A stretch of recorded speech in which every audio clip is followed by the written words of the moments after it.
ನಮಸ್ತೆ ಮನೋಲ್ಲಾಸ ಚಾನಲ್ಗೆ. ಇವತ್ತೇನು ಹೇಳ್ತಾ ಇದ್ದೇನೆ ಅಂದರೆ ನಮ್ಮತನವನ್ನು ಉಳಿಸಿಕೊಳ್ಳೋದು ಹೇಗೆ ಅಂತ ಹೇಳ್ತಾ ಹೋಗ್ತಿದ್ದೇನೆ ಒಂದು ಕತೆ ಮೂಲಕ.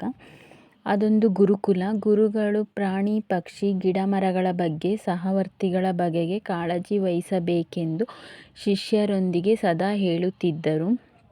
ಆದರೂ ಗುರುಕುಲದಲ್ಲಿನ ಕೆಲವು ಶಿಷ್ಯಂದಿರಿಗೆ ಕೆಲವೊಮ್ಮೆ ಪ್ರಾಣಿಗಳು ನಮಗೆ ತೊಂದರೆ ಕೊಟ್ಟರೂ ನಾವು ಹೇಗೆ ಅವುಗಳನ್ನು ಸಹಿಸಿಕೊಳ್ಳಲು ಸಾಧ್ಯ, ಸಹಪಾಠಿಗಳ ನಡುವೆ ಭಿನ್ನಾಭಿಪ್ರಾಯ ಬಂದರೂ ಹೊಂದಾಣಿಕೆ ಹೇಗೆ ಸಾಧ್ಯ ಎಂಬ ಪ್ರಶ್ನೆ ಕಾಡುತ್ತಿತ್ತು.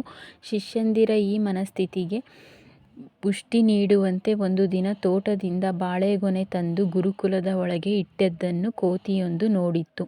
ಮರುದಿನವೇ ಅದು ಜಾಣತನದಿಂದ ಗುರುಕುಲದ ಒಳಗೆ ನುಗ್ಗಿತು. ಎಲ್ಲರ ಕಣ್ತಪ್ಪಿಸಿ ಬಾಳೆಗೊನೆಯಿಂದ ಹಣ್ಣುಗಳನ್ನು ಕಿತ್ತು ತಿನ್ನಲಾರಂಭಿಸಿತು. ಶಿಷ್ಯನೊಬ್ಬ ಕೋತಿಯನ್ನು ನೋಡಿ ಇನ್ನೇನು ಗಾಬರಿಯಿಂದ ಕೂಗಿಕೊಳ್ಳುವಾಗಲೇ ಕೋತಿ ಬಾಳೆಹಣ್ಣುಗಳನ್ನು ಚೆಲ್ಲಾಪಿಲ್ಲಿಯಾಗಿ ಎಸೆದು ಓಡಿಹೋಯಿತು. ಈ ಘಟನೆ ಗುರುಗಳ ಗಮನಕ್ಕೆ ಹೋಯಿತು. ಪ್ರಾಣಿಗಳು ನಮಗೆ ತೊಂದರೆ ಕೊಡುವಂತಿದ್ದರೂ ನಾವು ಅವುಗಳನ್ನು ಪ್ರೀತಿಯಿಂದ ನೋಡುವುದು ಹೇಗೆ ಎಂಬ ಪ್ರಶ್ನೆಯನ್ನು ಶಿಷ್ಯನೊಬ್ಬ ಗುರುಗಳ ಮುಂದಿಟ್ಟ. ಗುರುಗಳು ಶಿಷ್ಯನ ಪ್ರಶ್ನೆಗೆ ಸಮಾಧಾನದಿಂದಲೇ ಉತ್ತರಿಸಿದರು. ಪ್ರಾಣಿಗಳು ಕೂಡ ಮನುಷ್ಯರಂತೆಯೇ ಬೇರೆ ಬೇರೆ ಗುಣಗಳನ್ನು ಹೊಂದಿರುತ್ತವೆ. ಎಲ್ಲ ಪ್ರಾಣಿಗಳು ಕೆಡುಕಿನ ವರ್ತನೆ ತೋರಿಸುವುದಿಲ್ಲ. ಅದಲ್ಲದೆ ಅವುಗಳ ಪಾಲಿಗೆ ಸಾಕಾಗುವಷ್ಟು ಆಹಾರ ನಿಸರ್ಗದಲ್ಲಿ ದೊರೆತರೆ ಅವು ಯಾರಿಗೂ ತೊಂದರೆ ಕೊಡದೆ ಜೀವಿಸುತ್ತವೆ. ಕೋತಿಯ ತುಂಟತನ ಮತ್ತು ಹಸಿವೆಯಿಂದ ಈ ಬಾಳೆಗೊನೆಯ ಘಟನೆ ನಡೆಯಿತು. ಮನುಷ್ಯರು ಕೂಡ ಕೆಲವೊಮ್ಮೆ ವಿಭಿನ್ನ ಗುಣ ಸ್ವಭಾವದಿಂದ ಕೆಡುಕಿನ ಮಾರ್ಗದಲ್ಲಿ ಸಾಗುವುದಿದೆ.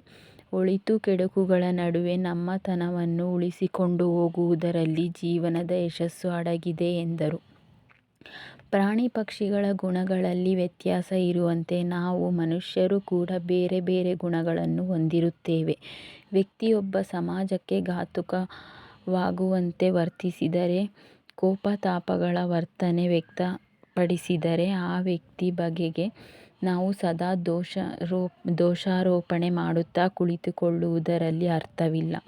ಕೆಟ್ಟ ಮನಸ್ಥಿತಿಯ ವ್ಯಕ್ತಿಗಳನ್ನು ತಿದ್ದಿ ತೀಡುವ ಪ್ರಯತ್ನ ಪಡುವುದು, ಅದು ಸಾಧ್ಯವಾಗದಿದ್ದಲ್ಲಿ ದುಷ್ಟರಿಂದ ದೂರವಿರು ಎಂಬ ಮಾತಿನಂತೆ ಅವಿವೇಕಿಗಳು ಸದಾ ಕೆಡುಕಿನ ಹಾದಿಯಲ್ಲಿ ಸಾಗಿದರೂ ಅವರಿಂದ ದೂರವೇ ಉಳಿದು ನಾವು ನಮ್ಮತನವನ್ನು ಉಳಿಸಿಕೊಂಡು ಸನ್ಮಾರ್ಗದಲ್ಲಿ ಮುನ್ನಡೆಯಬೇಕು. ಒಂದು ಮಂಕುತಿಮ್ಮಂದು ಸಾಲಿದೆ: ಅಸಮಾನತೆಯಲ್ಲಿ ಸಮಾನತೆಯನ್ನು ಕಾಣುವುದು, ವೈರಿಯಲ್ಲೂ ಮಿತ್ರತ್ವವನ್ನು ತೋರುವುದು, ಸಮಂಜಸವಲ್ಲದ್ದನ್ನು ಸಮನ್ವಯಗೊಳಿಸುವುದು, ಕಷ್ಟಗಳಲ್ಲಿಯೂ ಸಂತೋಷವಾಗಿರುವುದು.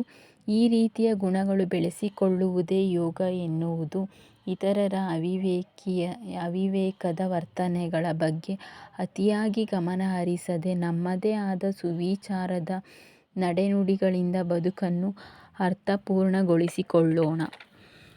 ಈ ಕಥೆಯಿಂದ ಪ್ರಾಣಿಗಳಿಗೂ ನಮಗೂ ವ್ಯತ್ಯಾಸ ಇದೆ. ಪ್ರಾಣಿಗಳು ನಮಗೆ ತೊಂದರೆ ಕೊಡುತ್ತೆ ಅಂತ ಹೇಳ್ಬಿಟ್ಟು ನಾವು ಅದಕ್ಕೆ ತೊಂದರೆ ಕೊಡೋಕ್ಕೆ ಹೋಗಬಾರ್ದು ಅಂತ ಈ ಕಥೆ ಹೇಳುತ್ತೆ. ನಮ್ಮತನ ಉಳಿಸ್ಕೊಳ್ಬೇಕು. ಎಲ್ಲ ಜೀವಿಗಳಿಗಂತಲೂ ಬುದ್ಧಿವಂತ ಜೀವಿ ಅಂದರೆ ಅದು ಮನುಷ್ಯ. ಆ ಮನುಷ್ಯ ತುಂಬ ಬುದ್ಧಿವಂತ ಜೀವಿ ಆಗಿರೋದ್ರಿಂದ ಮನುಷ್ಯತ್ವವನ್ನು ನಾವು ಹೇಗೆ ಉಳಿಸ್ಕೋಬೇಕು, ಪ್ರಾಣಿಗಳ ಜೊತೆನೂ ಪ್ರಾಣಿಗಳ ಥರನೇ ವರ್ತನೆ ಮಾಡಬಾರ್ದು ಅನ್ನೋದನ್ನ ನಾನು ಈ ಕತೆ ಮೂಲಕ ನಿಮಗೆ ಹೇಳಿದೆ. ಅದಕ್ಕೆ ಎಲ್ಲರೂ ಸಹ ಪ್ರಾಣಿಗಳಿಗೆ ನಿಮ್ಮಲ್ಲಿ ಸಿಕ್ಕಂಥ ಆಹಾರವನ್ನು ಹಂಚ್ಕೊಳ್ಳಿ. ಏಕೆಂದರೆ ಪ್ರಾಣಿಗಳಿಗೆ ನಾವೇನೋ ಬುದ್ಧಿಜೀವಿಗಳು, ನಾವು ಕೂಡಿಟ್ಕೊಂಡಿರ್ತೀವಿ, ತಿಂತೀವಿ. ಆದರೆ ಪ್ರಾಣಿಗಳು ಆಹಾರಕ್ಕೋಸ್ಕರನೇ ಬದುಕ್ತಾ ಇರ್ತವೆ. ಅವ್ರು ಬದುಕೋಕ್ಕೋಸ್ಕರನೇ ಆಹಾರನ ಹುಡುಕ್ತವೆ. ಅದಕ್ಕೋಸ್ಕರ ಹೇಳ್ತೀನಿ, ಯಾವುದೇ ಪ್ರಾಣಿಗಳಿಗಾಗಲಿ ಹಿಂಸೆಯನ್ನು ಕೊಡೋಕ್ಕೆ ಹೋಗಬೇಡಿ.